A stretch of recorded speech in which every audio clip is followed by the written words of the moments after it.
to Gav Goes In. Guys, listen, I'm going to enjoy this one. Obviously, news come out today. Arguably one of the best defensive midfielders in the history of the game. I think personally, and it'd be very interesting to see what you guys think as well. But for me, arguably one of the best defensive midfielders of all time, Sergio Busquets, obviously announcing his retirement. And first and foremost, guys, I think football now is starting to come to the realization that, some of the guys that we used to watch, the likes of Busquets, Messi, Neymar, Hazard, so many players. Obviously, it's finally looking like, the time's coming to an end now, and the retirement of Sergio Busquets, who for me is arguably, I would say, one of my favorite players of all time, and I think personally one of the best defensive midfielders of all time. And again, it'll be good to know what you guys think as well. But as I said, man, the fact that he's announcing his retirement is crazy, man. 37 years of age, the guy's won it all. Like you would say, Busquets definitely has completed football. We're gonna go through some of his numbers in a minute, but as I said, man, it's Sergio Busquets hangs up his boots. Obviously playing for Inter Miami. Obviously we know Busquets from Barcelona, and obviously with Spain as well.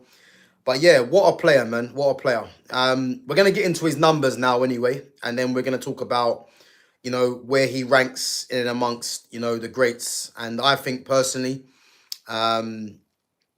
he is definitely one of the greatest players of all time. No doubt. No doubt. And as I said, man, it's a sad day for football, really. The fact that, the likes of Busquets is hanging his boots up. It won't be long before the likes of Messi, and players like Messi, like Ronaldo, etc., the Neymars and that. It won't be long before these guys eventually hang up the boots as well. So, as I said, man, what a player, Sergio Busquets, the best defensive midfielder of all time. And again, if you guys think that there's other players that should be in that reckoning, then make sure you put that in the chat. But for me, just watching Busquets over the years, obviously at Barcelona, and obviously him going to Inter Miami was a way of him just winding down his career. And he's definitely earned that, So we're going to go through his numbers anyway. And as I said, yeah, man, Sergio Busquets, what a player. Big up to Nico Sinamphi for coming through. Guys, make sure you smash the like button and sub to the channel. So we're going to go through Busquets' career. So obviously, as I mentioned, 37 years of age, hanging up his boots today. Big up to Amy. So 481 appearances for Barcelona, 143 appearances for Spain, and then 69 appearances, obviously ending out his career for Inter Miami. So the two appearances for Barcelona and Spain, 624 appearances altogether, and then the 69 making it 693 appearances for the entirety of his career. So just 7 short of 700. And if we're looking at his honours, the guy's won it all, guys. He's actually completed football. When we say completed football, talking about club-wise, he's won literally every competition there is to win, club-wise, and you would say national as well, So Busquets, 3 FIFA Club World Cups, 3 UEFA Super Cups, 7 Copa del Reys, 9 La Ligas, 7 Copa de Españas, 3 Champions Leagues, 1 Euro, 1 World Cup, and then he's won 2 with Inter Miami, which I think was the League Cup or something like that, for a total of 36 trophies. As playing for both Barca, playing for Spain, and playing for Inter Miami. And as XYZ has said, legend. No doubt that Busquets is a legend, man. No doubt. As I said, he's the best DM of all time for me. And I'll be very interested to see who anyone puts in ahead of Busquets, because it's not easy. And then he won 9 individual trophies as a player for both Spain and for Barcelona. So whether it was, player of the tournaments, etc. And then, guys, a return, yeah, of 45 trophies for both team and individual. And then altogether, 81 trophies as a player, you know. What a player he was, man. What a player, And as I said, man, I mean, I know the MiG 96 has put Perlo in there. Do you know what? It's tough. It's tough. And I'm glad you mentioned Perlo because it just signifies for me what kind of players these guys are, And the reason why I love Busquets as a player is because Busquets didn't have any strength, he had no pace. He had no right, really, being able to dictate the games the way he did with the physicality that he has. But his brain, and his intelligence on the pitch was just far superior. And as the MiG 96 has said, Perlo, I'd put Perlo in that conversation, but I just think Busquets might just edge Perlo, I think he might just edge Perlo personally, because, he was just so good, Busquets, If you look at that Barcelona midfield of Busquets, Xavi and Iniesta, I think a lot of people would say, that Busquets might possibly be the third out of all them in terms of who is the best, and people might say him as being the third. For me, I would definitely say, and it's a hard list, man, because you've got three of the best midfielders of their generation, But I would go as far as say Busquets for me is number 2 behind Iniesta, and then Xavi number 3.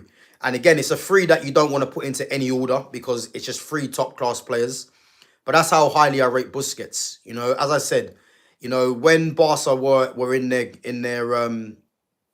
prime with that team, you had Busquets, Iniesta, Xavi, Messi, Neymar, and Luis Suarez. You've got literally 6 players there that are the best in the world in their positions, which is unheard of.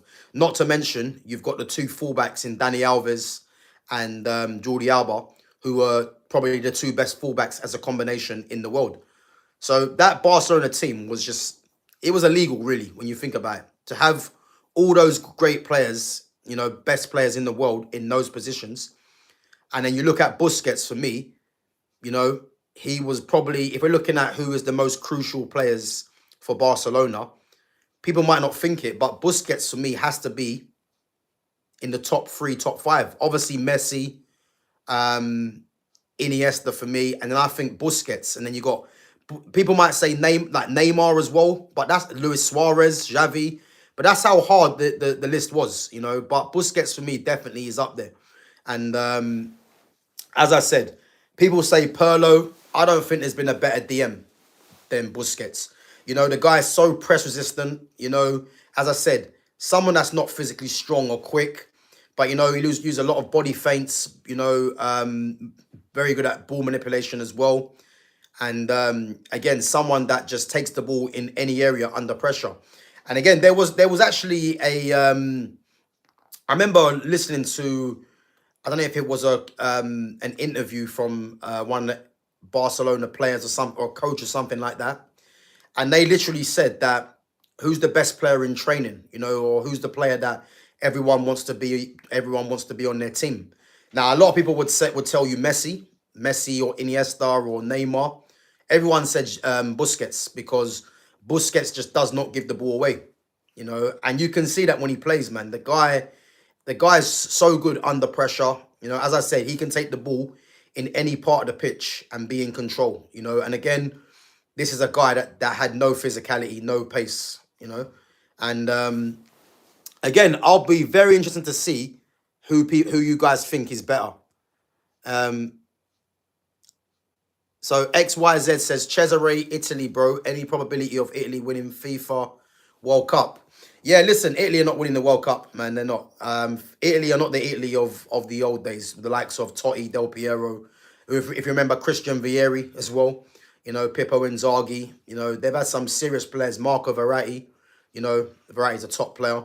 But yeah, Italy for me are not winning the World Cup, man. Not with the players they have now. Definitely not. So yeah, man. Let's go through your chat. So Noka Sanafi says you're so right about Busquets. He was so good in the middle for Barca. He was the engine. And the thing is, not Nick Enko Sanafi, it wasn't that Busquets was the engine. Busquets just knitted everything together.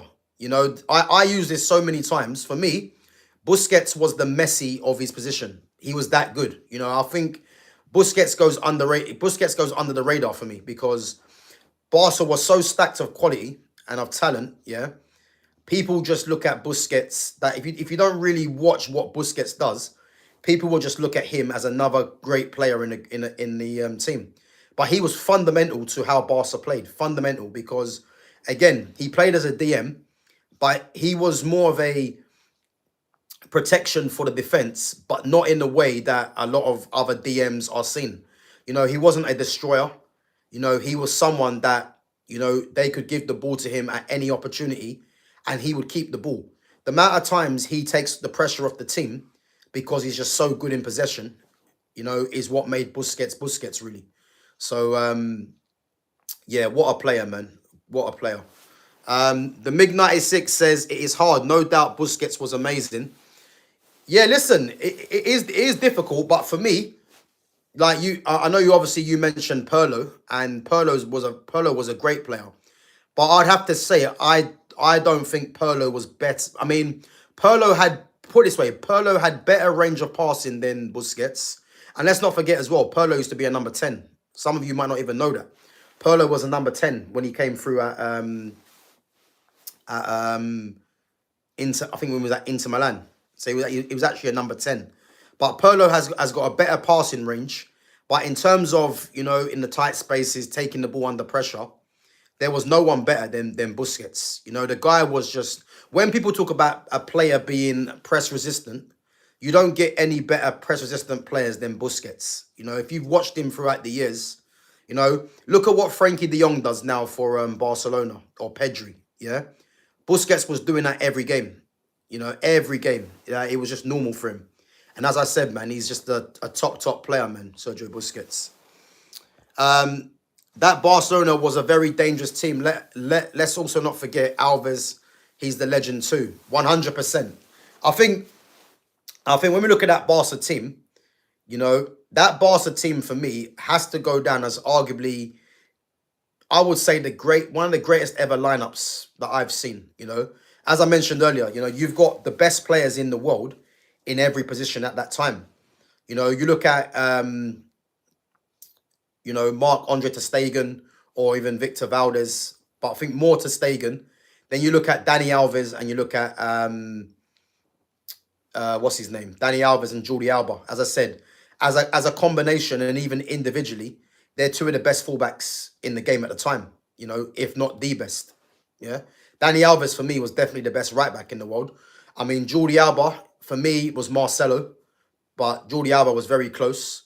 And in the centre backs of you know, Carlos Puyol, Gerard Piqué or Piqué Mascherano, you know, you had Piqué definitely was one of the best defenders in the world at the time. Puyol as a footballer wasn't great, but in terms of spirit, in terms of heart, you know, in terms of mentality, you know, and a leader, you know, never say die attitude. Puyol was up there with the best of them, you know. I liken Puyol to Nemanja Vidic. You know, if anyone didn't watch Puyol, Puyol was basically, you know, a Nemanja Vidic in a sense. Not great on the ball, but these guys you want in your team as your captain, as your leader. And then obviously Mascherano come and done a job as well when Puyol was obviously getting on. So, and then obviously you go into midfield, we mentioned. I mean, that combination of Busquets, Xavi and Iniesta, you know, find me a better three than them three. Find me a better three, a more talented three. You know, because as I said, Busquets for me was the Messi of his position. Iniesta for me was the Messi of his position. And then Xavi for me, or even after Xavi, you had Ivan Rakitic. You know, Rakitic was a top player, Croatian international. Like, these guys were just top players. And then the front three, you know, they just speak for themselves. Messi, Neymar, and Luis Suarez, the South American deadly trio. You know, you had the three best players in the world in their positions. Messi was the best player in the world and the best right winger from where he played. Neymar was the best left winger in the world, and Luis Suarez was the best striker in the world at the time. And again, you had two. And what I liked about that front three with Messi, Neymar, and Suarez, you had two players in Messi and Neymar that were creators first, but scored a ridiculous amount of goals and created. You had Luis Suarez, who was a goal scorer, but was a mad creator as well. So you're getting creativity and goals from all three of them. Like, it was just a ridiculous front three. And as I said, that's arguably the best front three of all time in terms of balance. You know, I like Messi, Ronaldinho, and Eto'o. You know, that three can be up there. You know, I even done a stream on this. You know, the best front threes: Robin, Ribéry, Lewandowski up there as well. Bale, Benzema, Ronaldo. But for me, that three of Messi, Suarez, and Ronaldo and Neymar, yeah, that would be very hard to beat, man. Definitely. Big up to Jeremiah Lockett. Big up. Guys, come on, smash the like button. There's 15 of you in there. If you're enjoying the content, smash that like. It helps the channel to grow. And again, if you're new, guys, make sure you sub to the channel as well. I'm going to be doing a live watch-along tomorrow as well for the Man United and Brentford game at 12:30. So, yeah, make sure you guys come through. Yeah, make sure you guys come through and support the channel. We're going to do 2 watch-alongs on the weekend. So, I'm going to do the Man United and Brentford game, and then we're going to do the Newcastle versus Arsenal game as well. So yeah, make sure you guys come through.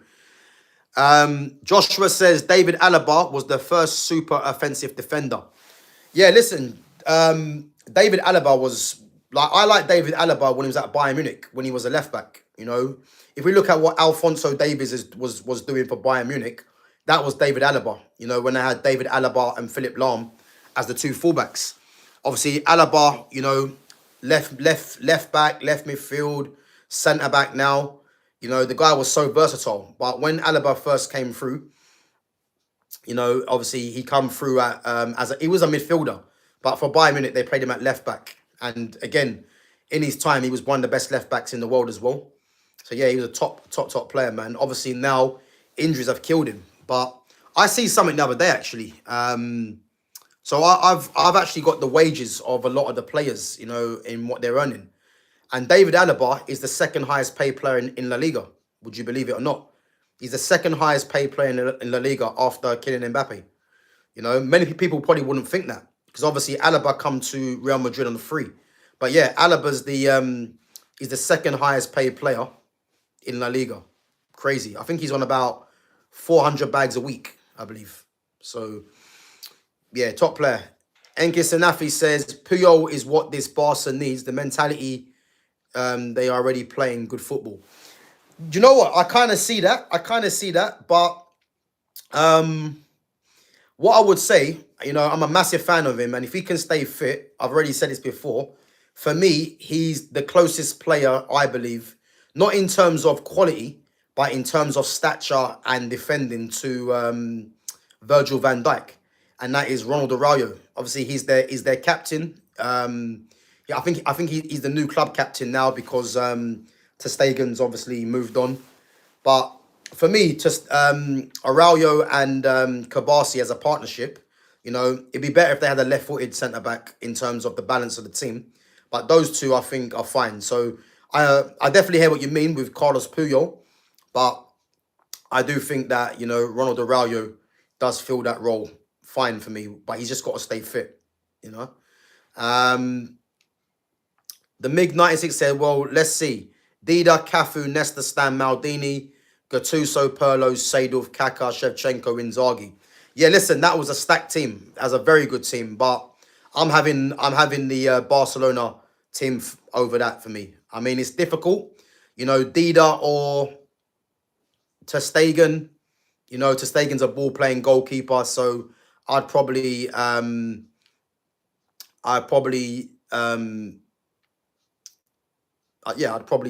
Ter Stegen, even though Dida was good. Beirut Milaskaute, Lithuanian. Listen, if you're a hater, man, then you're not forced to be here. You know, if you're a hater, that's up to you, man. Like, remember, you're watching me, not the other way around. So you're coming in there saying whatever you're saying, which I ain't going to read out. But listen, you're in Lithuania and you're hating, you know. If you want to hate, that's up to you, man. But as I said, you're watching me. So it is what it is. Big up to Shaheen Afridi. Big up.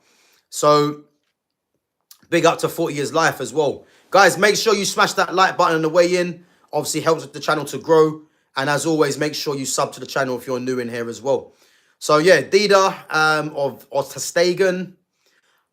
It's difficult, but I'd probably take Ter Stegen. I mean, Cafu's one of the best right backs of all time.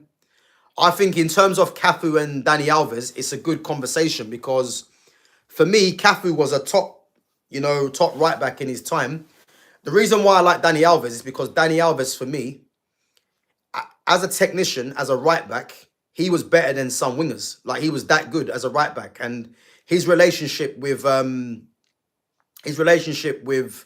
Messi on that right-hand side, find me a better right-hand side relationship than that, So, yeah, I like both players, though, man. I mean, Nesta and Stam and Maldini. I mean, yeah, that is solid, I'd probably say that left-hand side of defence of Nesta, Stam, Maldini, I'd probably take those three ahead of Jordi Alba, PK, and Puyol or Mascherano. I would.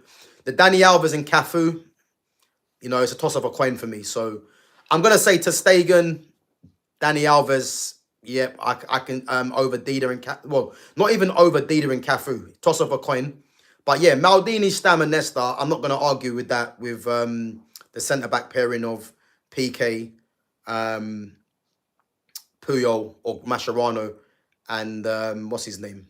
Jordi Alba. Gattuso, top player, but I mean, Gattuso was Xavi or Gattuso and Rakitic. Even though Gattuso was a pitbull and he was a winner, I'm taking Xavi or Rakitic over Gattuso. Again, Pirlo we've spoken about already. Pirlo or Busquets. For me, Busquets, even though Pirlo was a top player. Definitely one of the best that the game's seen in that position. I mean, Seedorf, what a player he is. If anyone doesn't know as well, Seedorf is the only player to win the Champions League with 3 different teams. What a player Seedorf is. But for me, Iniesta is one of my favourite players, man. Top player. But I guess, again, Seedorf and Iniesta, it's difficult, man. It's, again, a toss of a coin. I mean, Kaká, Shevchenko, Inzaghi. So Suarez for me over Inzaghi.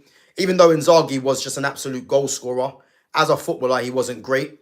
But in terms of, putting that ball in the back of the net, yeah, he did that. And he showed up when it mattered.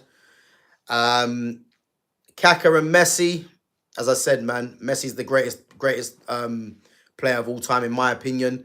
I mean, Kaká, what a player he was. Kaká at the time, again, won World Player of the Year, rightfully so. And he was definitely, a problem when he was playing with AC Milan. And again, he was better at AC Milan rather than Real Madrid. I think the Real Madrid move killed his career, because if anyone actually remembers, Kaká actually went to Real Madrid the same time that Benzema and Ronaldo went. I mean, to think that Real Madrid got Benzema, Ronaldo, and Kaká in one window is just ridiculous, really. I've never seen players of that caliber go into one team all at the same time. So, and then Shevchenko, Neymar. Again, Shevchenko, was a demon when he was playing for AC in his time. But again, I'm taking Neymar. So, yeah, I think only comfortably for me, Nesta, Stam, and Maldini get into an 11 if it was mixed teams for me. I think Nesta, Stam, Maldini with the, with Ter Stegen in goal, Dani Alves or Cafu right back, Busquets, Iniesta or Seedorf, Xavi or Rakitic, Messi, Neymar and Suarez. What a team that is, man. What a team. Aldi only says Liverpool greatest of all time. Alisson, Frimpong, Virgil. Nah, you're talking nonsense here, Aldi, man. Talking rubbish. You're trying to put in Alisson, Frimpong, Van Dijk, Mo Salah into the best of all time. Listen, I understand you're a Liverpool fan, man, but yeah, at least come with some common sense. Shaheen says, Gav, is Wirtz a flop? You know what? I'm not going to say Wirtz is a flop, because Wirtz is one of my favourite players. And Wirtz hasn't been great by his standards You know, he's been nowhere near it, let's be honest. But as I said yesterday, you know, I do think Wirtz will come good eventually. I think the biggest thing with Wirtz is that the fact that Liverpool have won every game, having not been great, that's why no one's really talking about Florian Wirtz. But as I said, man, Florian Wirtz is a top player, and he is going to come good for me. He will definitely come good. I have no doubt about Florian Wirtz. You know, I just think he's going to be one of them players that, you know, he's going to pop up when he needs to, in a sense. You know, I think when it's a tight game, you know, where, you know, they're going to need someone to create something, or, you know, or be able to score a goal that not many other players on that pitch could score. That's when I think Wirtz is going to come good, you know. So, yeah, I'm not going to say Wirtz is a flop. He's definitely got my backing, even though he's at Liverpool. But he will come good, in my opinion. Do I believe that Wirtz is going to be... He's going to be worth the 100 and odd million that Liverpool bought him for? It's hard to say, because it depends what people are looking for. If you're looking for Wirtz to score, you know, 20 odd goals and get 20 or 30 odd assists, he ain't going to do that. Not in the Premier League. But he's going to be crucial in terms of, you know, being a difference maker in certain games. So, yeah, that's what I would say. So Audi says Mo Salah can score against any defence. But what does that mean? Right, that means nothing. Joshua says Brentford is a low block team. They will let Man United have all the possession and intense counter next game. Well, again, guys, we're going to be doing the watch along tomorrow. So if you guys want to come through for the live watch along, you know, we've got 2 watch alongs this weekend. You know, the Man United versus Brentford, and then we're going to do the bloody hell, is that Stilian Petrov? Bloody hell. And then we're going to do Newcastle versus Arsenal at St James's Park. I think that might be on... Is that on Sunday or was that Saturday? I'm not too sure. So, yeah, two watch-alongs this week. So, yeah, if you guys want to join me on the watch-alongs, big up yourselves for and make sure you guys come through. But, yeah, listen, the Brentford versus Man United game, as I said, I've done my reaction to it yesterday, my preview to it yesterday. You know, I've heard some news today that Ahmad and Mazraoui are both out. Now, although I don't think Ahmad was going to start, Mazraoui, I think, was going to start, and that's a big miss. I'm not sure if Dallow's fully fit. I heard he was training, but again, I'm not going to go too much into it, because I just expect 6 points from these next 2 games. And if he doesn't get 6 points, Amarim, then I'm sorry. Then I'm sorry. It's unacceptable. Do you know what I mean? It is unacceptable. So, yeah, it's unacceptable. So, as I said, man, we'll have to wait and see what team he puts out. And again, the team that I said he's going to play, you know, I thought Mazraoui would play, but obviously he's injured. So the team he's going to play for me tomorrow, he's going to play Bayindir in goal. The back 3 is going to be Yoro, De Ligt, and Shaw. Some people actually think Maguire's going to play. I don't think Maguire... I think Yoro plays because of Kevin Schade. Kevin Schade is very quick, so they're going to need someone that's got pace to deal with his pace. So this is why Yoro comes in. And let's not forget, Yoro didn't start against Chelsea. But I definitely think Yoro comes in against the pace of Schade, which means that Maguire will miss out, in my opinion. Again, Dorgu's going to play the left wing back. Right wing back, again, I hate seeing Ahmad play there, but Ahmad's obviously is obviously not playing due to family reasons. Mazraoui's out injured, so I've heard Dallow's back, so Dallow will probably be playing there, which again is going to be 5 at the back, you know. And then the 2 midfield, he's going to play Ugarte and Bruno, and then Mason Mount, Cunha, and then Buemo. I can see him playing that team. I'll be very surprised if he didn't play that team. So, yeah, that's what I think he's going to do.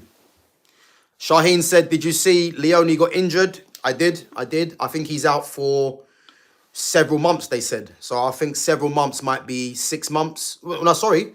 They actually said he's trying to make it back before the end of the season. So, which is crazy. And that always happens to a lot to new signings, where they get an injury and then they're out for the whole season. So, yeah, that's crazy. Someone called you KSI from Timo. Ban him.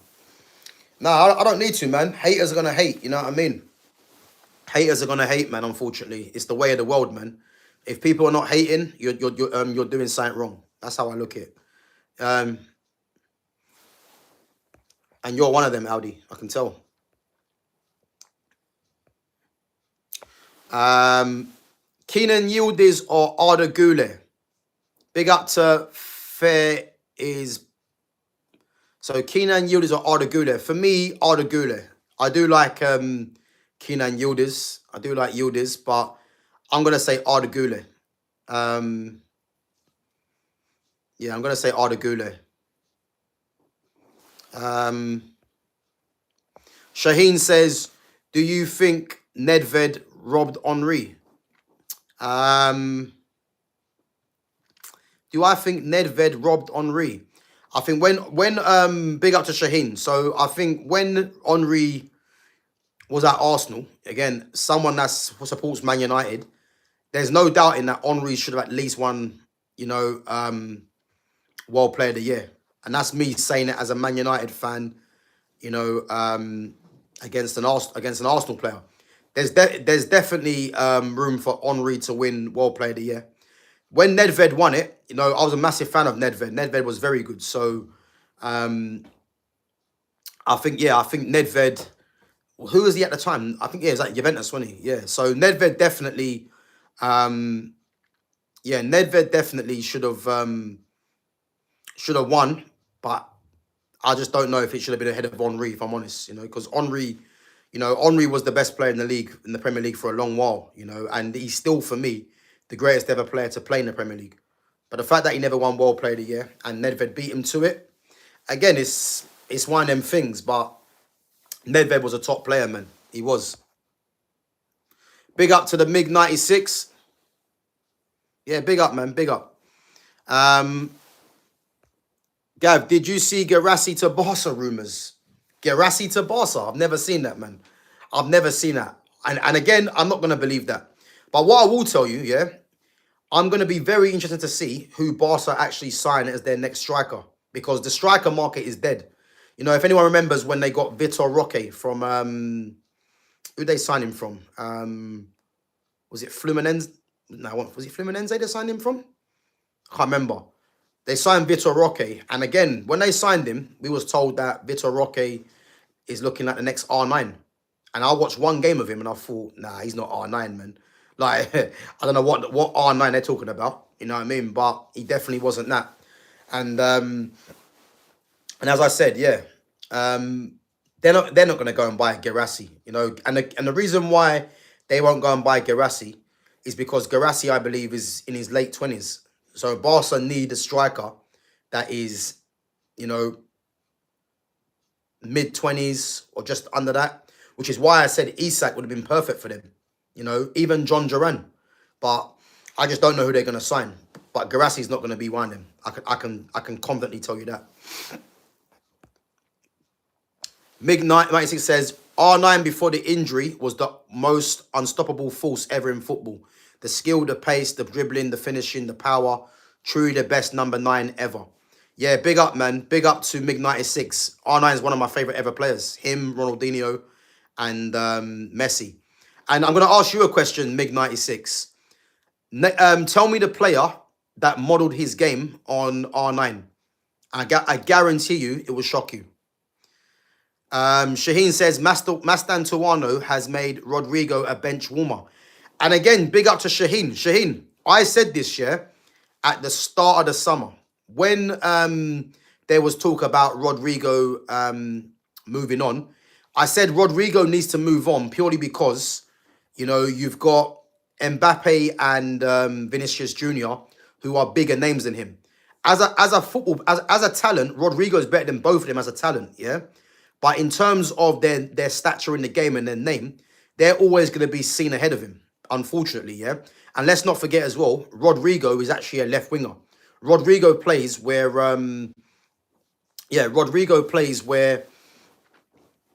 where Vinicius Jr. plays. But again, these guys have a bigger profile than Rodrigo.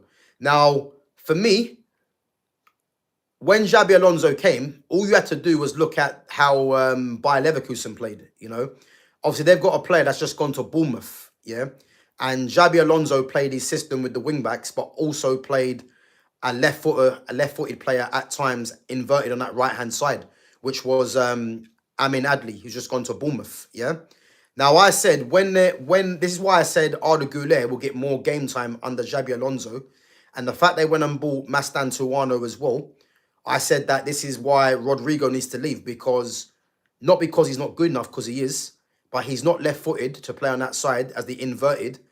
And where he actually plays, you've got Vinicius Jr., who's playing there. Not to mention Mbappe is actually a left winger anyway. So this is why I said he needs to move. But again, he's still there. But I reckon January, if his game time is still limited, you know, he probably does move on. Who knows? But it's going to cost a lot of money. That's what I will say. The Mig says Nedved didn't rob Henry. The voters did. I hear it. But listen, Henry was a top player, man, and so was Nedved. So it is what it is. Shaheen says, Gav, do you think Marmoush needs to leave City? I don't. I mean, the fact that he's only really just gone there as well, I don't think he does need to leave football, if I'm honest. Leave Man City. I think Marmoush is a 10 or he's a striker. As we know, he's never going to play through the middle ahead of Erling Haaland. So it's a number 10 position. But then you've got the likes of Ryan Cherky, Foden that can play there as well. So he doesn't need to leave, because he will get his game time, you know. And this is why City buy these players, because Champions League, the league, injuries, etc. You know, Marmoush is actually unlucky that that he's injured, because Cherky's out. You know, he definitely would have been getting more game time. And I believe if he was fit against Arsenal, you know, he'd have been another weapon that they could have used either off the bench or starting. But yeah, no, for me, he doesn't need to leave. And again, where's he actually going to go? You know, I think he will definitely get game time, but I don't think Pep should be playing him on the left. I think if you're going to play Marmoush, just play him in the 10 or play him instead of Erling Haaland, really. And again, Marmoush is the replacement for Julian Alvarez, because Julian Alvarez was doing the same thing in terms of where he played for Man City. But no, he's a top player, Marmoush, and for me, he doesn't need to leave them. Definitely not. Yeah, listen, Vitor Roque is gone back to Brazil, I believe. So, yeah, it's crazy. Yeah, big up to Debo, man. Yeah, more like R29. Exactly. More like R29. Big up yourself, man. Guys, come on, smash that like button and sub to the channel. Big up yourselves. Debo says Adriano. Yeah, listen. If anyone knows about Adriano, man, the Emperor. You know, again, another one of my favorites. You know, Adriano should have been taken over from R9 when R9 was done. But as we know about Adriano, you know, obviously he went off the rails once his father passed away. So it's unfortunate, really. Guys, let me know, yeah, if you know the player. Let me know if you know the player, guys, that modeled their game on R9. Put that in the chat. Let me know if you know who modeled their game on R9.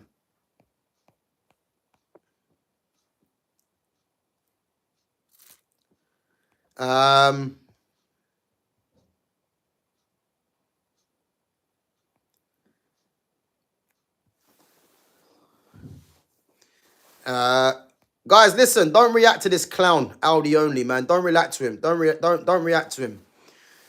You know what I mean? He's a keyboard warrior, man. Don't react to that guy. Just let him keep chatting his nonsense. You know what I mean? He's a fool, man. Some people are saying Rodrigo should go on loan. They were saying this because no one wants to pay 100 million for him. Yeah, listen, 100 million is an absolute steal, man. 100 million is an absolute steal. So if there's teams out there that don't want to pay 100 mil for Rodrigo, then it's crazy, man. It's crazy. But so Coy says, do you think Tottenham can finish top 6 this season? You know what? I said this at the start. I think under this manager, why not? You know, why not? I think the players they've brought in, you know, Kudus, top player. João Palhinha has been a very good signing for them. Who else they got in? Xavi Simons. I don't know why they signed him personally, because I think they should have probably got someone that might have been Premier League proven. This is why I said Lucas Paqueta. But their manager, their back five, I think is solid. Romero and Van der Ven. And then you've got the fullbacks in Udogie, Spence, Porro. You know, Danso can back up the centre-backs as well. You know, Kulusevski and Maddison are big misses because they're creators. So, yeah, listen, they've got very good players, and they've got a very, very good manager. So I think top six personally is what they should be aiming for. You know, they've got Kolo Muani on as well on loan, who hasn't played yet. So listen, I think they can do something, definitely.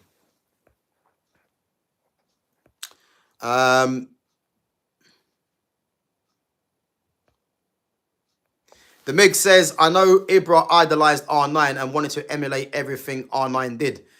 Yeah, big up to Mig 96. So so the player that modeled his game on R9 was Karim Benzema.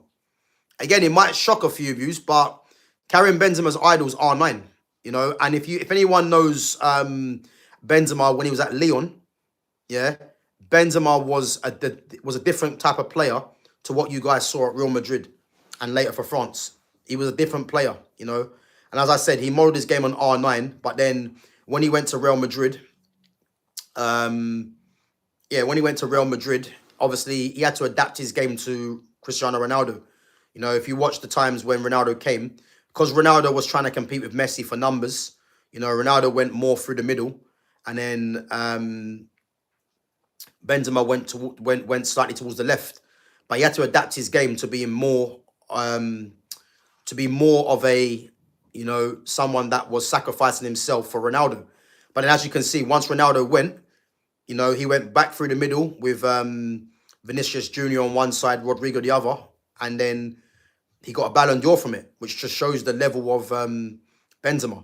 So yeah, Benzema modeled his game on R9. Top player, Benzema. Top player. Joshua says Ibra was influenced by R9. He probably was, man. He probably was, Joshua. Big up, man. He probably was. As I said, Ibra was a top player, man. And the fact that obviously he played for Inter, you know, a lot of that would have been, you know, idolizing R9, definitely.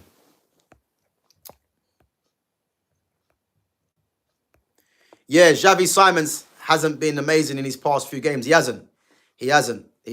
But then again, Florian Wirtz hasn't either, man. But I'm a massive fan of Wirtz. And again, Liverpool haven't played well. They haven't played well this season. But again, the sign of a good team is not playing well and getting 5 wins out of 5, man. You can't really say anything else. But for me, Liverpool, for me, they need to play better, because I think definitely if they don't brush up on a few skills that they've been doing, man, they could be getting beat. They could be getting beat, man. So and they got Palace on the weekend. I'll tell you now, Palace are unbeaten in 17 games. They're unbeaten in 17 games, and they've only conceded 2 goals this season. So it's not gonna be an easy game. You know, I think are Liverpool at home or they're away? I think if Liverpool are playing away against Palace, you know, I can see Palace drawing that game at the least. You know. Fener says Betis 2, Nottingham Forest 2. Yeah, we see that the other day. Anthony Cooked versus Forest, 1 goal, 1 assist. Big up to Reluctant Gamer. Big up, my guy, each and every time. No worries, Shaheem, man. Big up yourself. Make sure you smash the like button as you leave as well, man. Big up. Yeah, listen, Anthony, man, he scored the other day. But again, Anthony's a good player, man. It's just sometimes, you know, it doesn't work out at other clubs through no fault of his own. But he's a good player, man. He is. Not Brett May says, will United win tomorrow? Well, they need to, put it that way. And as I said, guys, I'm going to be doing a live watch-along tomorrow at 12:30 for the game against Brentford. So, yeah, make sure you guys come through and show your support. So, yeah, I'm going to be doing a live watch-along, Man United versus Brentford. And then I think the Newcastle and Arsenal game, I'm not sure when that's on. I'm not sure if it's Saturday or Sunday, but I'll be doing a watch-along for that one also. So, yeah, make sure you guys come through And yeah, we'll be getting into that.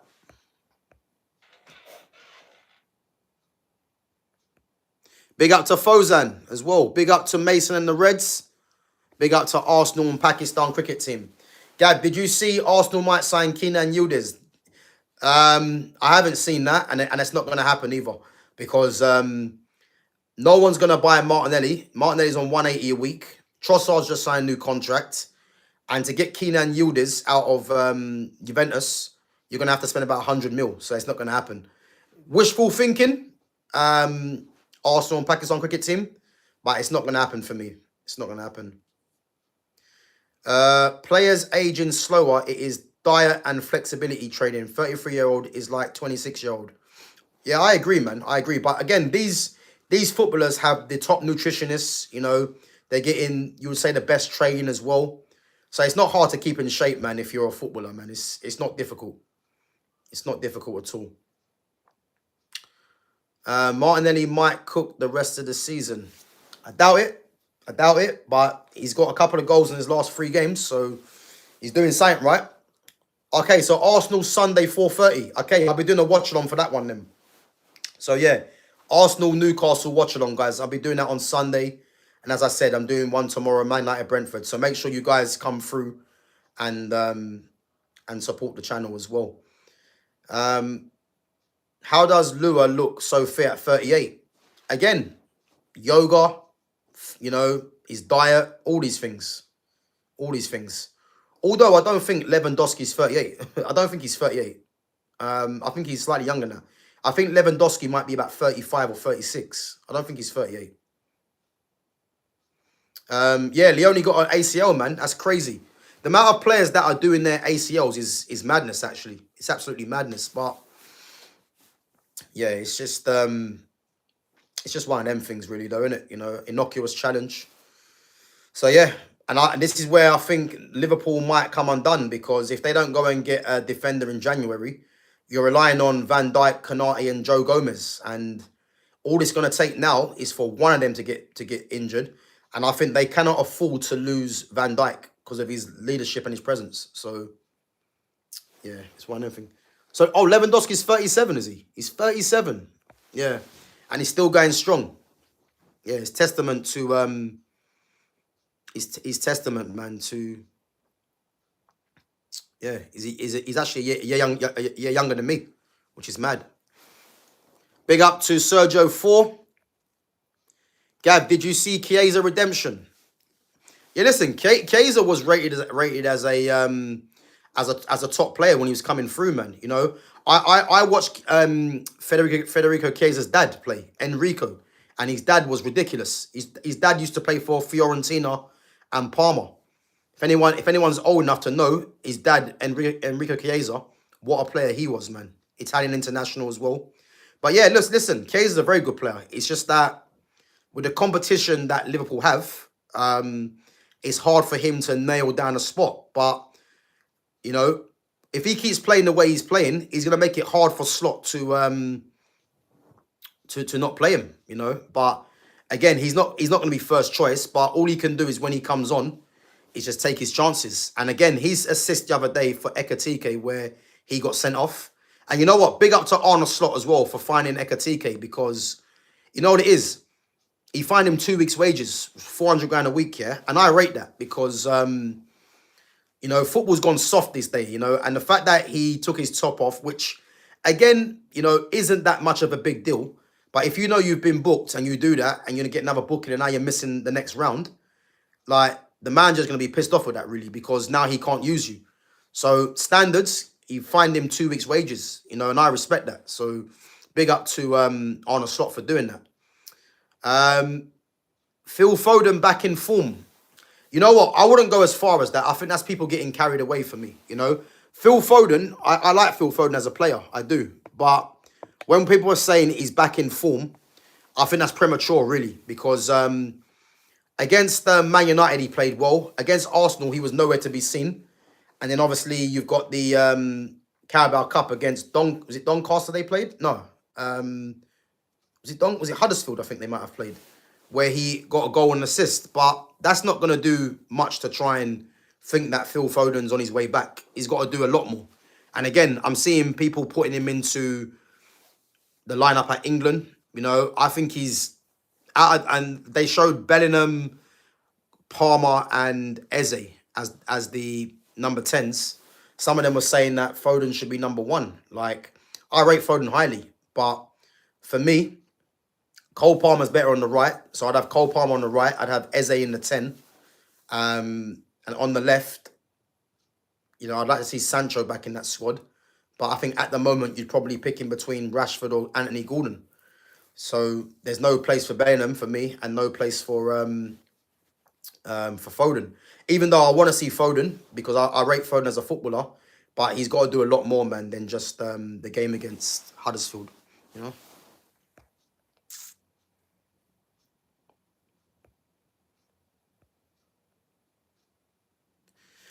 Spotify says, guys, I'm going to say it. Football had its peak during 2012, 2016. Tactics, technical players, personality, and none of this woke bullshit. Big up to Spotify. Spotify, listen, you've hit the nail on the head on what you've said. You know, football now, yeah, as I said, football died, yeah, a long while ago, yeah. Football was confirmed as dead when I see Scott McTominay in the top 20 in the Ballon d'Or. I mean, that is criminal. To think that Scott McTominay is in the top 20 of the Ballon d'Or, you know, I like this isn't really hitting home. Like, the Ballon d'Or is meant to be the best player in the world, yeah? And then you have a list of 20 players and they put McTominay in the top 20. That's the day it was confirmed that football's dead, you know? And big up to Spotify, man. I agree, 100%. I agree. Oh, Chiesa's now in the Champions League squad, so he must have replaced that Leone then. So Mason and the Reds says Rio signed first pro signing. Is that Rio Engamoha? Yeah, I actually played against Rio the other day, a couple of months ago actually. If those of you that don't know, so obviously Rio, obviously him and his brother got a five-a-side team, which is our rival team, where we play, where my team plays. So yeah, listen, that finish by Rio against Newcastle. A lot of people might be thinking that finish was difficult for Rio, yeah? That was easy for him because he does that on a regular basis, you know? So, yeah, listen, man, I'm happy for him, man. I spoke, and the funny thing is as well, yeah, when I spoke to him before he went back to preseason training, yeah, and this is crazy. I said to him as a joke, I asked him, you know, how he thinks he's gonna get on at Liverpool in preseason. And he goes, yeah, he's confident. And I said to him, listen, don't worry, man. Once Darwin Núñez goes, yeah, there'll be a slot there for you. Yeah. And look at that. Darwin Núñez goes, Luis Diaz goes. Rio's now part of the first team squad, you know. And again, the guy's put in mad work. And as I said, man, I just hope that he continues, man, because the guy's got a lot of ability, you know, and I've seen it firsthand. So yeah, big up to Rio, man, and Gamoa. If he has signed that pro contract, he deserves it. Gav, I asked people at some live streams. They said McTominay deserves minimum 87. Yeah, but the people you're probably asking there probably don't watch football, or they probably never seen football. That's the honest truth, you know. Everyone's entitled to their opinion, but there's some people that just say things, and they either haven't seen football or they haven't consumed football in a way that people like myself have. So as I said, man, if anyone thinks that McTominay should be an 87 rating, you know, they need serious help, man, because McTominay is a 79, 80 rating player at best. You know what I mean? So for people to think that he's an 87 rating, listen, if they want to think that, then yeah, good luck to them, man, because not me. Did Italy ever qualify World Cup with him? Who are we talking about, Sergio? If a player is bulky, less injuries, but less swiftness on the ball, it's a balance. Yeah, listen, you know, you're not really meant to get bulky footballers. You know, it's an endurance kind of game, so you shouldn't really be getting bulky footballers, really. You know, a lot of football players should be in shape with the nutritionists and the training that these guys are getting, no doubt.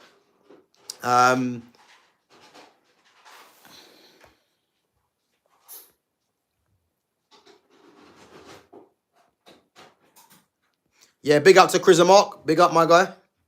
Big up to...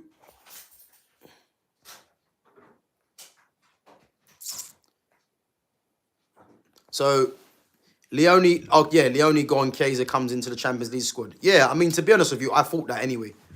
You know, I thought that.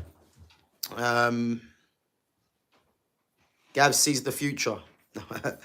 I wish I could, man. I wish I could.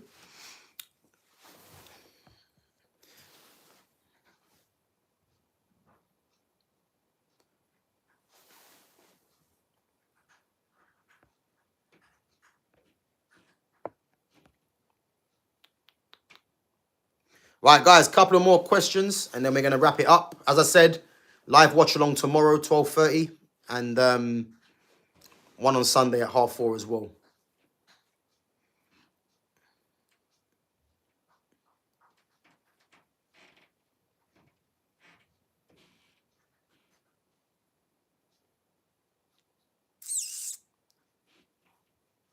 Don't forget, guys, smash that like button as well, and make sure you sub to the channel. Gav, how many GA will Bruno get in the rest of this season? Oh, here we go. How many GA will Bruno get? I don't know. I don't know. I don't think he's gonna get. I don't think he gets more than 20 GA. You know.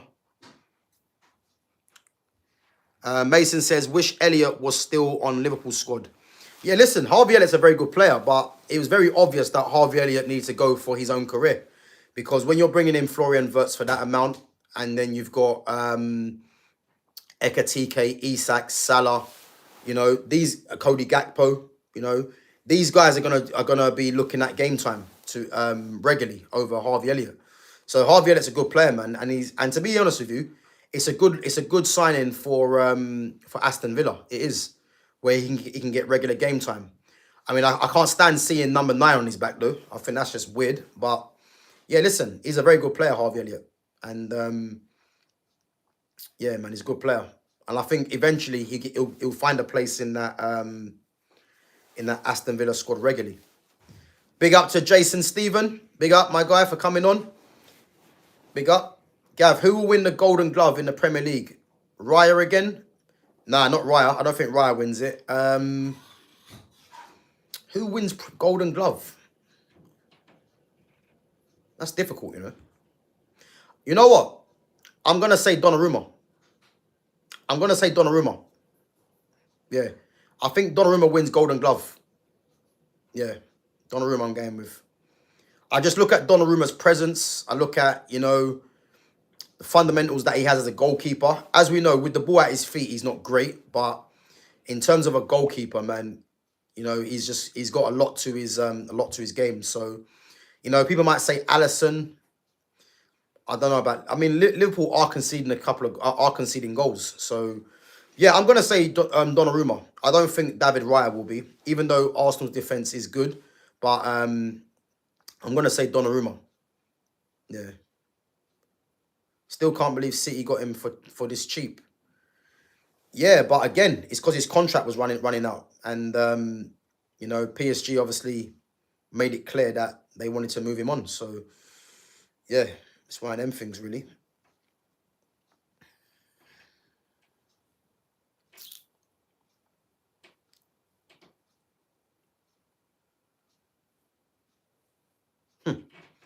So Arsenal got Mosquera for a bargain price, and Chelsea paid 3 times more.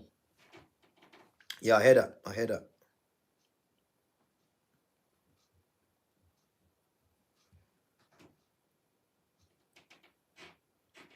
Guys, what do you think of the score tomorrow? Man United, Brentford. What do you think?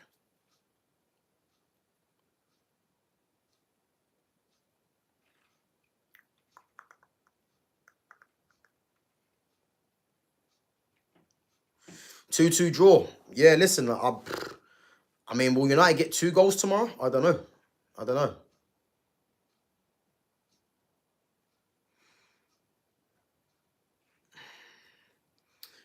Connor Bedingfield says, afternoon, mate. Hope you're well. Borough fan here. We're absolutely flying at the moment. Long may it continue. Yeah, listen, they got some decent players, man. I like Hayden Hackney. I think he's a very good player. Um, who's actually in charge of Borough at the moment? You know, I know obviously Michael Carrick's no longer there. But yeah, listen, where are Borough in the league? Where are they in the league at the moment? They've got that other player as well.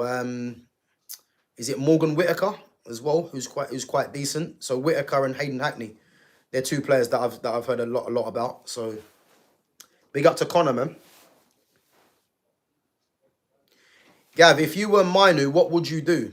If I was Kobe Minu, I'd just sit tight because this man just not lasting. That's what I would do. I would just sit tight because he's not gonna last. So again, Kobe Minu's not going anywhere. You know, people think Kobe's going, he's not going anywhere. And as I said to you guys the other day, it's nothing more than a ploy from his team to force Ineos to make a decision on the manager. Like Kobe wants to play, and this man just not playing him. It's as simple as that. So he wants to see how much the club rate him.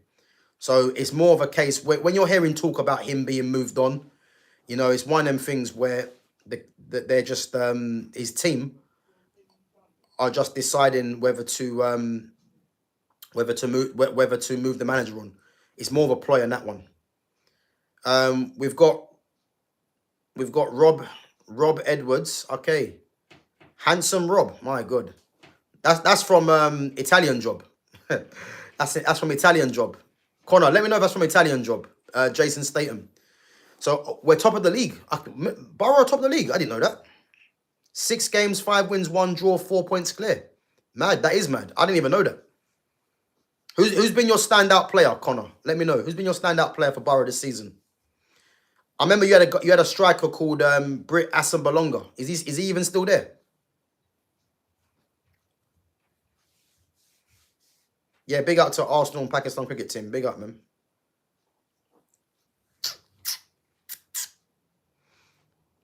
Is Asombalonga still there, Connor?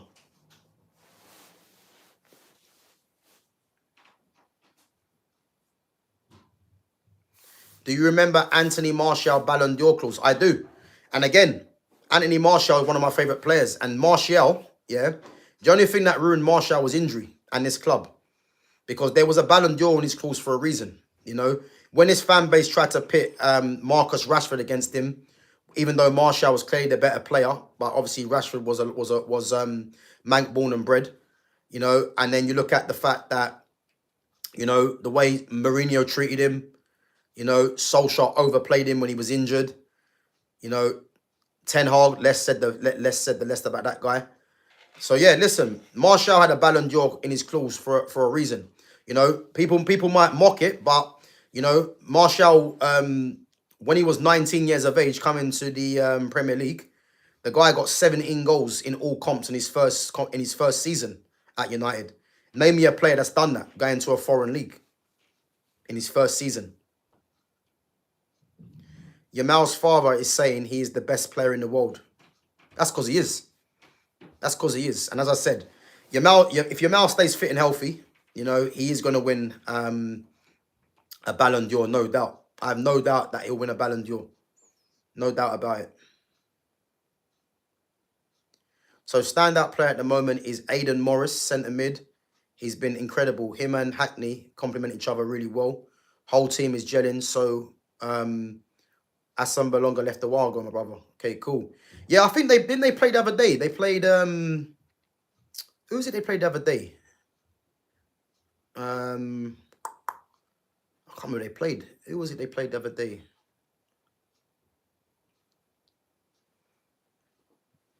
So what is Aidan Morris? Has he come from the youth or something? Has he come from the youth, Connor? Aidan Morris. Who's the striker? I can't remember who the striker was. Because I see I didn't watch the game, but I see the first couple of minutes. Sver Naipan from Man City. Is it? Did he play? Man City's new signing, Sver Naipan. Gav, will Rodrigo get selected for Brazil's squad in 2026? Yeah, he will. 100% he will. He will. Brazil's attack is going to be stacked. I'm telling you now. You've got Rodrigo, João Pedro, Vinicius Jr. I think it's going to be Neymar's last one, so they might give him a swan song. Rafinha, William Esteval, Paqueta, or he might be more of a midfielder. Richardson might be in there. Yeah, listen, they're stacked, man. They're stacked. So, but yeah, Rodrigo will be in there, man. 100%. I'll be very surprised if he's not. But yeah, he'll definitely be there for me. That's it. Yeah, West Brom. That's who it was. Okay, so he's from America. So yeah, Naipan played incredible for his age. Future superstar, just glides across the pitch. Yeah, listen, Naipan is a good player, man. I've seen a lot of Naipan. Obviously, he used to be at Rosenborg. Obviously, he's now at Man City. So yeah, he's a very good player, number 10. And I think him going to the championship is good as well because that championship is very physical. So it'll be good to him to kind of learn his trade there. You know, but when he does come back, if you look at the ages of Cherky, you know, Oscar Bob, even Marmouche, even Foden, you know, they've got young players there. So, and again, you've got Claudio Echeverri as well, who's on loan at Bayer Leverkusen. So they've got a lot of players there that younger players. They've got a lot of players there that they're going to have to be contending with, you know.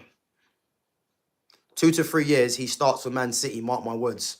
Yeah, listen, I got no doubt because there's a reason why City signed him. But City have got a lot of players in that position, you know. And if we're looking at Ryan Cherky, you know, Ryan Cherky's a top player. So is Naipan going to be better than Cherky? Because Cherky's only, what, 23, I think?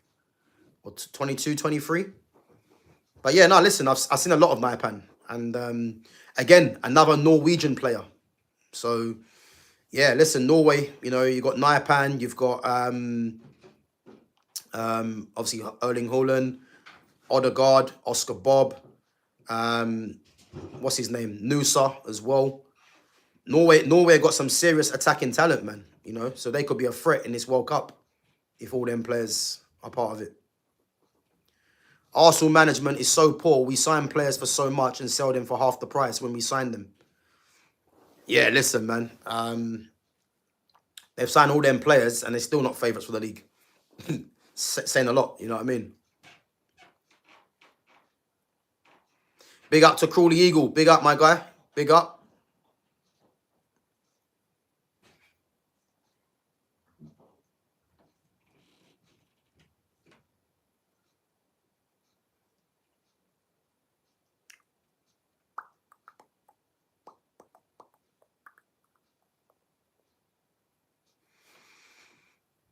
And half the players leave for free. Who's left on the free then for Arsenal? I can't remember any players left on the free.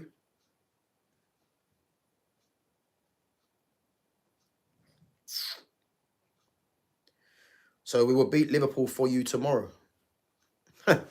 Yeah, listen. Well, who's that? Is that for Arsenal or is that for United? Listen, I'm saying you now, Palace against Liverpool. It's a tough game for Liverpool, man. Who's at home, Crawley? Are you guys at home tomorrow?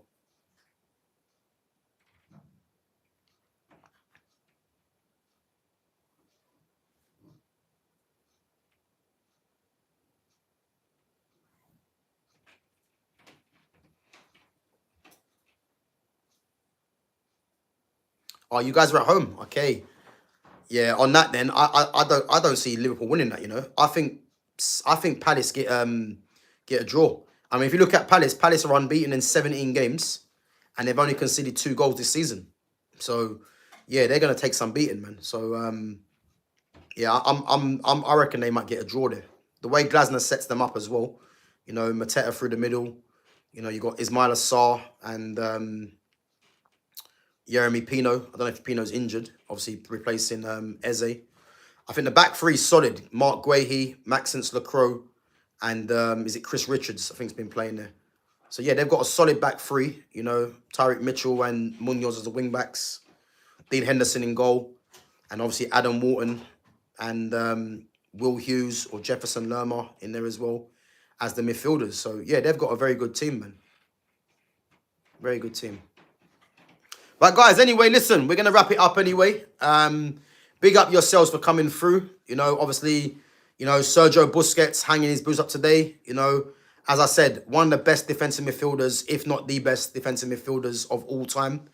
Let me know what you think, guys, after the stream's ended. So smash the comments, smash the likes. Make sure your comments are in as well. Let me know where you think Busquets ranks in terms of the best DMs of all time. For me, I think he's number one. You know, I think he's definitely number one. Some of you said Pirlo, but I think he's definitely number one. But yeah, hanging up his boots, you know. And for those of you that have just come in as well, you know, 81 trophies as a player, you know, 36 trophies playing with Barca, Spain and Inter Miami. 9 individual. What a career, man. What a career he's had. And as I said, man, arguably the best DM of all time. So yeah, let me know what you guys think. Make sure you smash that like button on your way out. And as always, guys, make sure you sub to the channel if you're new in here. So yeah, I'll be back tomorrow at 12:30 for the live watch along, Arsenal Brentford. And then on Sunday, 4:30, Arsenal Newcastle. So yeah, make sure you guys come through, support the channel. And yeah, big up yourselves each and every time for coming through. Big up to all the mods as well. And I'll catch you guys tomorrow. Take it easy.